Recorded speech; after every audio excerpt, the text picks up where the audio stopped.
अदील वड़ाइश साहब। अदील, आज election commission की जानिब से भी समाअत हुई इस मामले पर और आरोज़ की जानिब से कहा गया कि 14 जो पोलिंग स्टेशन हैं उन पर दोबारा इलेक्शन की सिफारिश की गई है।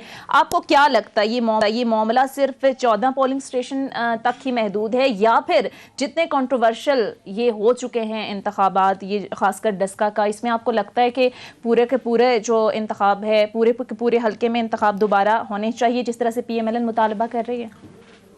जी बहुत शुक्रिया। केस तो ये 23 पोलिंग स्टेशन का था जिसमें से 3 के नताइज RMS में अमनो अमान की सूरत हाल के बायस फीड नहीं हो सके, बाकी रह गए 20। उन 20 में से 2 के जो फॉर्म 45 हैं वो नून लीग नहीं दे सकी, बाकी के यानी 18 के फॉर्म 45 दिए हैं नून लीग ने और उसमें से 4 के मैच कर गए हैं जो प्रिजाइडिंग अफसरों के फॉर्म 45 हैं उनसे नून लीग के। बाकी रह गए 14 पोलिंग स्टेशन, इनमें जो है तजाद सामने आया है, यानी अब मुतनाजा ये 14 पोलिंग स्टेशन है। लेकिन नून लीग ने आज जो केस लड़ा है, सलमान अकरम राजा साहब ने आज जो दलाइल दिए हैं, वो केस उन्होंने वो उन फुटेजेस की बुनियाद पे ये केस एस्टैब्लिश किया है कि इस हलके के अंदर NH 75 के अंदर सूरत हाल इतनी खराब थी कि ये मैदान जंग था। यहां से वोटर घरों को जा चुके थे, लाइनों में लगे वोटर खौफ हरास का शिकार होके घरों को चले गए थे। टर्नआउट शदीद मुतासिर हुआ है, या पूरे हलके में इलेक्शन होना चाहिए। आज इंदिया भी दिया chief election commissioner Sikandar Sultan Raja साहब ने कि अगर गड़बड़ हुई तो रीपोल की तरफ मामलात जा सकते हैं। अब ये रीपोल पूरे हलके में होना है, 14 पोलिंग स्टेशन पे होना है या 20 पोलिंग स्टेशन पे होना है, ये फैसला परसों होगा। क्योंकि आज तहरीक इंसाफ अपने साथ ना तो फॉर्म 45 लेकर आई थी, ना कोई वीडियोस लेके आई थी, ना अपना जो उनका कोई क्लेम है वो कह रहे हैं जी हमें पता ही नहीं था कि हमारे खिलाफ केस क्या है, हम तो ये कह रहे हैं जी कि नतीजा जारी करें। तो पाकिस्तान तहरीक इंसाफ चूंकि डिफेंसिव पोजीशन पे है और लेकिन उसे अपना केस जो है वो लड़ना तो है। अब देखते हैं वो कल क्या इस पे जवाब देते हैं। लेकिन एक चीज बताएं कि अगर फर्ज करें चीफ इलेक्शन कमिश्नर इवेंचुअली इस बात पे पहुंचते हैं कि जी 20 या 23 हल्के ही हैं जो गड़बड़ वाले हैं, इनको खोलते हैं, बाकियों पे नहीं खोलते, वो जाहिर सी बात है नून इसको एक्सेप्ट नहीं करेगी। फिर उस सूरत में क्या सूरत हाल होगी? एक बड़ी दिलचस्प एहतशाम साहब बात सामने आई जब अली असद ने यह बताया कि ये तो मेरे स्ट्रांग होल्ड हैं, यहां से हम क्यों कोई ऐसी सूरत हाल पैदा करेंगे। तो इसका मतलब है पाकिस्तान तहरीक इंसाफ ये समझती है कि ये 20 हल्के जो हैं ये उनके गढ़ हैं और नून लीग ने सूरत हाल देख लिया, फॉर्म 45 उनके सामने है, तो उसके बाद नून लीग इसीलिए चाह रही है कि अब पूरे हलके में इलेक्शन हो। और ये मामला मुझे लग रहा है कि सिर्फ इलेक्शन कमीशन की हद तक नहीं रुकेगा।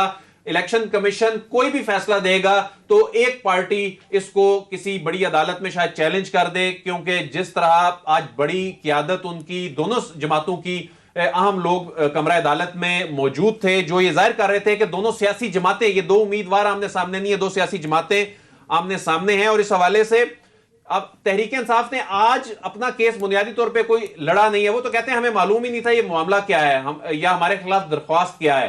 तो सलमान अकरम राजा साहब के जो आज के दलाइल थे और खुद वो जो खातून उम्मीदवार हैं उन्होंने रोस्टरम पर आकर जो दलाइल दिए उस पर उन्होंने कहा कि क्या ये जमहूरियत है या ये जो तस्वीरें आप देख रहे हैं वो तमाम तस्वीरें मैदान जंग, वो सारा मंजर, फायरिंग। तो जिस पे चीफ इलेक्शन कमिश्नर साहब ने ये कहा कि इस बात का तो कोई सबूत नहीं है ना कि क्या पता ये आपके लोग कर रहे हो, इस बात का तो कोई सबूत नहीं है कि तहरीक इंसाफ कर रही है क्या। और जो आप कह रहे हैं कि लोग वापस चले गए, लोग घरों को चले गए, ये किनके लोग? ये तो फिर उनके लोग भी गए होंगे खौफो खराज से। बहरहाल अभी तक इलेक्शन कमीशन रिटर्निंग अफसर की जो रिपोर्ट आई है, रिटर्निंग अफसर की रिपोर्ट में बहुत सारी चीजें बड़ी हैरानकुन भी थी, खासतौर पे जो लोगों से राब्ता करने का मामला था। एहतशाम साहब इस हद तक ये इलेक्शन कमीशन के लिए टेस्ट केस है, उसकी रिट का मामला है कि जब रिटर्निंग अफसर ने प्रिजाइडिंग अफसरान को बुलाया उस दिन 20 तारीख को क्या कि अपना तहरीरी बयान दो, तो 20 में से 8 प्रिजाइडिंग अफसर आए और बाकी आए नहीं। सही। और इलेक्शन कमीशन ने बड़े लोगों के खिलाफ एक्शन लेना है और यहाँ छोटे लोगों का ये हाल है, यानी छोटे अफसरों का ये हाल है कि उन्होंने आना गवारा नहीं किया। तो ये इलेक्शन कमीशन के लिए टेस्ट अब देखना है कि इलेक्शन कमीशन इस पर क्या फैसला देता है। जिस तरह से अदील अभी बात कर रहे थे कि इलेक्शन कमीशन के लिए ये अब टेस्ट केस है। एहतशाम साहब, ये जो तमाम तर सूरत हाल रही, अब सवाल ये पैदा होता है कि कल को जिस तरह से अभी आप बात कर रहे थे कि सेनेट इंतखाब नहीं होना है और आगे पंजाब में बल्दियाती इंतखाबात भी कराने हैं, आप समझते हैं कि सिस्टम इस काबिल है कि इतने बड़े पैमाने पर इतनी इतनी बड़ी तादाद में पुरअमन इंतखाबात करा सके? देखिए ये जो सोनिया, सूरत जो हाल सिस्टम की बात करिए ना, इसमें कोई दो राय नहीं है कि ये मौजूदा इंतखाबी निज़ाम जो है ना, ये सियासी जमातों को सूट करता है कि एज़ इट इज़ रहे। ये मुझे नहीं लगता कि ये किसी स्टेज पे भी बैठ के इस पे इस्लाहत लाने की कोशिश करेंगे। उसकी वजह ये है कि जहाँ पे जिसका कोई स्ट्रॉन्ग होल्ड है, जहाँ पे जिसका दाव चलेगा, वो इलेक्शन को मनूवर करेगा और रिजल्ट को मनूवर करेगा, और ये हमेशा से होता रहा है। अभी आप पिछले जो PMLN के 10 साल देख लेना आप, जिस तरीके से पंजाब की एडमिनिस्ट्रेशन काम करती थी, मुझे अच्छी तरह याद है, मुजम्मल को ज़्यादा हमसे पता होगा कि 10 साल तक 200 पुलिस ऑफिसर जो ग्रेड 15 से लेके 22 तक के थे, वो लाहौर से 10 सालों में तब्दील नहीं हुए।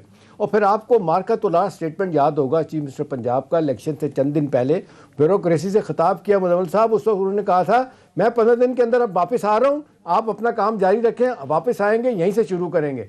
उनको भी पता था कि इलेक्शन हमने जीतना है, हमें जितवाया जाएगा। तो ये तो दाव पे सब लोग बैठे हुए हैं। अब सवाल ये है कि ये जो लगता है ना कि ये टेस्ट केस डस्का का इसको अगर नहीं बनाते ना तो बड़ा नुकसान होगा। अब यही है कि जो भी है दानादारी के साथ, अगर जिसने भी किया, जिस तरह अदील बता रहे हैं अभी कि अगर वो PTI इसमें हम देखते हैं कि अपना मौक़िफ़ नहीं बयान कर सकी या झोल है उसमें, तो फिर इलेक्शन कमिश्नर को एक इंडिपेंडेंट फैसला करना चाहिए, खुद मुख्तार तरीके से फैसला करना चाहिए, किसी दबाव के बगैर।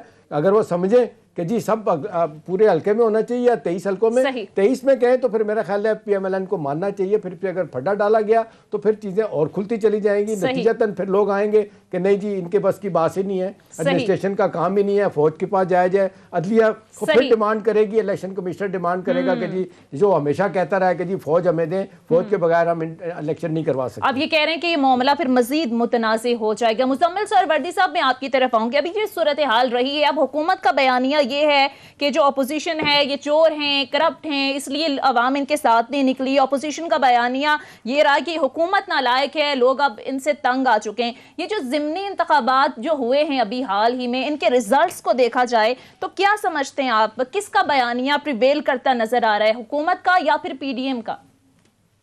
देखिए, पहली बात तो ये है कि मैं शाम साहब की बात पे ये ऐड करना चाहता हूँ जी कि इलेक्शन कमीशन इस वक्त एज इलेक्शन ट्रिब्यूनल हियरिंग कर रहा है, और एज इलेक्शन ट्रिब्यूनल उसके पास कंटेम्प्ट ऑफ कोर्ट के भी पावर्स हैं और वसी पावर्स हैं। और वो जिन पोलिंग प्रिजाइडिंग ऑफिसर्स ने धांधली की या कोड ऑफ कंडक्ट की खिलाफ वर्जी की, वो उनके खिलाफ FIR दर्ज करा सकता है, नौकरी से निकाल के फैसले भी दे सकता है, और उन्हें निशाने मिसाल भी बना सकता है। ऐसा नहीं है कि इलेक्शन कमीशन जो है चीफ इलेक्शन कमिश्नर, अगर ये 14 या 20 जो नहीं पेश हुए, जिनको धुंध ने गायब कर दिया या जिनके मोबाइल धुंध में काम नहीं कर रहे थे, उन्हें नौकरी से निकालने का भी फैसला दे सकते हैं कि इनको मिसकॉन्डक्ट पर नौकरी से निकाला जाए और इन पर FIR दर्ज की जाए।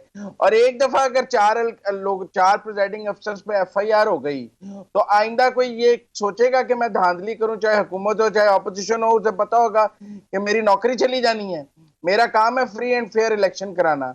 और अगर आज एक चीफ सेक्रेटरी ने फोन नहीं सुना या लोकल DPO इन्वॉल्व हुआ है, इलेक्शन कमीशन को चाहिए उसके खिलाफ स्ट्रिक्शंस पास करे कि ये हुआ है और इन्वेस्टिगेशन करके एक इफेक्टिव ऑर्डर दे ताकि आगे की राह मुतय्यन हो सके।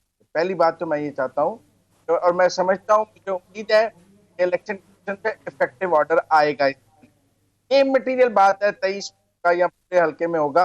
मेरे लिए इंपॉर्टेंट बात यह है कि जिन्होंने मिसकॉन्डक्ट किया है, चाहे हुकूमत के कहने पे किया है चाहे ऑपोजिशन के कहने पे किया है, उनको सजा मिलनी चाहिए।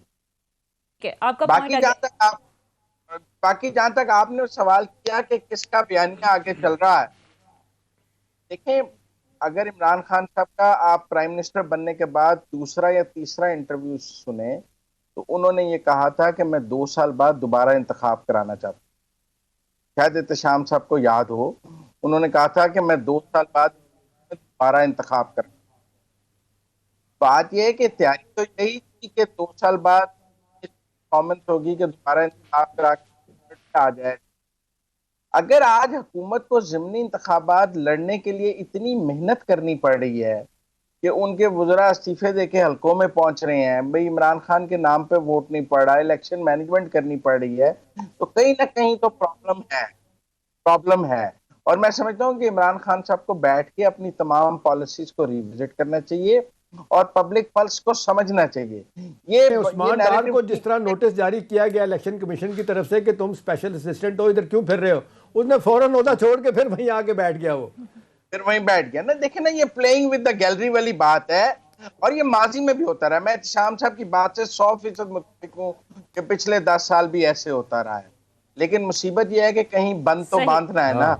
अगर आप ये कहे, अगर आप जस्टिफिकेशन ये देंगे कि जी पिछले 10 साल ये होता रहा है, लिहाजा हमें भी करने दिया जाए, तो फिर तब्दीली की बात ना करें, फिर चेंज की बात ना करें। सही। आपके हम भी इस तरह के हैं, हम आ गए हैं, अब वो आ जाएंगे। ठीक है, सही। अदील, मैं आपकी तरफ आऊँ कि हमने देखा कि इमरान खान साहब जब गवर्नमेंट में नहीं थे, ऑपोजिशन में बैठ के वो बड़ी बातें करते थे कि इलेक्शन कमीशन को हम एम्पावर करेंगे, बाख्तियार बनाएंगे। हम देखते हैं कि सभी जमातें अब इलेक्शन कमीशन को जिम्मेदार तो ठहराती हैं, लेकिन आपको क्या लगता है इसको बाख्तियार बनाने के लिए कोई कुछ नहीं कर रहा कि वो जमातों से बालातर होकर काम करे, पुरअमन शफाफ इंतखाबात कराए, धांधली का ये शोर ख़त्म हो? तो क्या वजह लगती है आपको? इलेक्शन एक्ट 2017 जब बना तो इसमें बहुत सारी मजीद पावर्स, वैसे तो आईनी पावर्स इलेक्शन कमीशन के पास हैं। आइन के आर्टिकल 218 के तहत शफाफ इंतखाबात कराने के हवाले से, आइन के आर्टिकल 220 के तहत तमाम एग्जेक्टिव अथॉरिटीज़ जो हैं इलेक्शन कमीशन ऑफ पाकिस्तान के अंडर हैं। लेकिन इलेक्शन एक्ट 2017 जो है उसमें इतनी पावर्स दे दी गई हैं कि इलेक्शन कमीशन ऑफ पाकिस्तान किसी भी आला तरीन अफसर के खिलाफ भी सख्त जो इंजबाती कार्रवाई कर सकता है, उसकी प्रमोशन तक रोक सकता है, उसको नौकरी से बर्खास्त करवा सकता है, उसके खिलाफ कॉन्टेम्प्ट की प्रोसीडिंग्स कर सकता है। कॉन्टेम्प्ट की प्रोसीडिंग तो इलेक्शन कमीशन ऑफ पाकिस्तान के पास इससे पहले भी थी, और ये इलेक्शन कमीशन ऑफ पाकिस्तान के पास जो पावर्स आई हैं इसमें यकीनन इमरान खान जिस तरह यहाँ डी चौक पर आकर जो बात किया करते थे, वो 4 हल्कों का मामला था। उसके बाद सुप्रीम कोर्ट ऑफ पाकिस्तान में केस गया, उसके बाद सुप्रीम कोर्ट ऑफ पाकिस्तान ने जो बहुत सारी उसमें सिफारिशात दी कि उसकी रोशनी में फिर इलेक्शन कमीशन ऑफ पाकिस्तान जो आने वाला इलेक्शन है उसमें